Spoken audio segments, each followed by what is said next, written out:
মধ্যপ্রাচ্য সংঘাত নিরসনে অবশেষে যুদ্ধবিরতিতে সম্মত হয়েছে ইরান ও যুক্তরাষ্ট্র। মূলত যুদ্ধবিরতি কার্যকর হওয়ার কেন্দ্রবিন্দুতে ছিল হরমুজ প্রণালী। গুরুত্বপূর্ণ এই জলপথ বন্ধ থাকায় বিশ্ব অর্থনীতি যে সংকটের মুখে পড়েছিল তা সমাধানের একমাত্র উপায় ছিল উভয় পক্ষের মধ্যে একটি শান্তি চুক্তি। তবে কি ইরানের কৌশলের কাছেই নতি স্বীকার করতে বাধ্য হলেন ট্রাম্প? বিস্তারিত দেখুন ডেস্ক রিপোর্টে।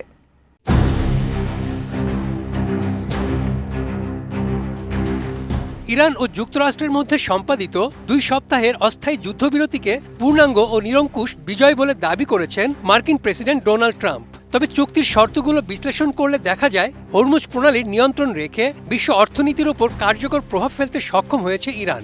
এই বিষয়টিকে ইরানের কাছে ট্রাম্পের নতি স্বীকার হিসেবেই দেখছে বিশেষজ্ঞরা। যুক্তরাষ্ট্রের ব্রুকিংস ইনস্টিটিউশনের জ্বালানি বিশেষজ্ঞ সামান্থা গ্রস বলেছেন, বিশ্ব অর্থনীতিতে বড় ধরনের বিপর্যয় ঘটাতে ইরানের খুব বেশি সামরিক শক্তির প্রয়োজন নেই। আর মার্কিন সংবাদ মাধ্যম CNN জানায়, তেলের বৈশ্বিক বাজার নিয়ে উদ্বেগ এখনও কাটেনি। যদিও যুদ্ধবিরতির ঘোষণায় বিনিয়োগকারী ও ব্যবসায়ীদের মধ্যে কিছুটা স্বস্তি ফিরেছে, কারণ এরই মধ্যে অপরিশোধিত জ্বালানি তেলের দাম 15 থেকে 20% কমেছে।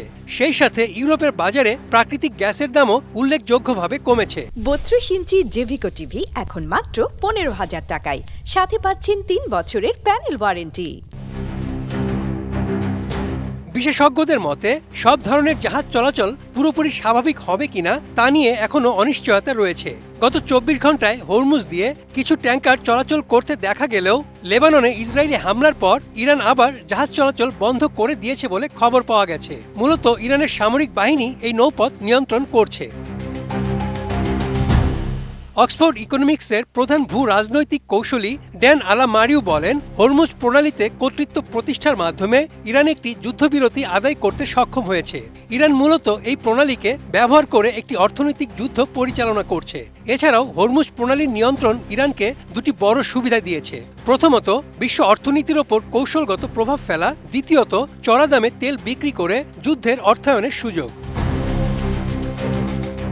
এদিকে বৈশ্বিক তেল সরবরাহ স্বাভাবিক রাখতে ওয়াশিংটন ইরানের প্রায় 14 কোটি ব্যারেল তেলের উপর থেকে সাময়িকভাবে নিষেধাজ্ঞা শিথিল করতে বাধ্য হয়েছে। ফরাসি তথ্য বিশ্লেষণী প্রতিষ্ঠান কেপলারের পরিসংখ্যান অনুযায়ী মার্চ মাসে ইরান দৈনিক গড়ে 18,50,000 ব্যারেল তেল রপ্তানি করেছে, যা আগের 3 মাসের গড়ের চেয়ে 1 লাখ ব্যারেল বেশি।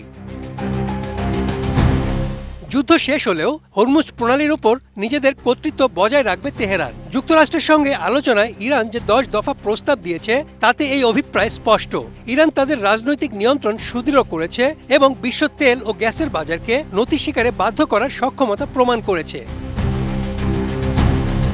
Desk report, ATN news.